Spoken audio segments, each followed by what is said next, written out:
زوی دې چې بالغ شي فورا هغې دپاره نکاح بندوبست کوه، هغې لپاره واده کوه.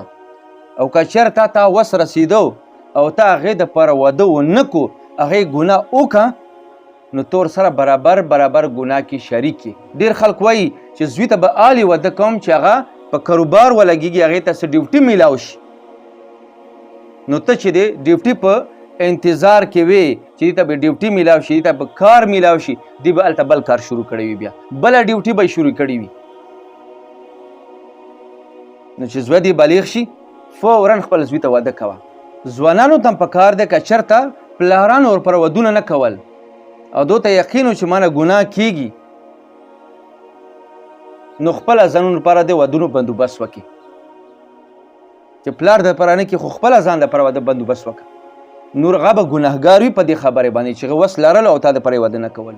ځکه چې بغیر د واده نه زندګي نه تېرېږي. دا ښځه سړي دپاره لباس دی او سړی ښځې دپاره لباس دی. لکه څرنګې بغیر د لباس نه انسان زندګي نشي تېرولی، همدغه شان بغیر د واده نه انسان زندګي نشي تېرولی. نو چې پلاران درته ودونه نه کړي، ځان دپاره خپله د واده بندوبست وکړي، ځان دپاره یې خپله وکړي.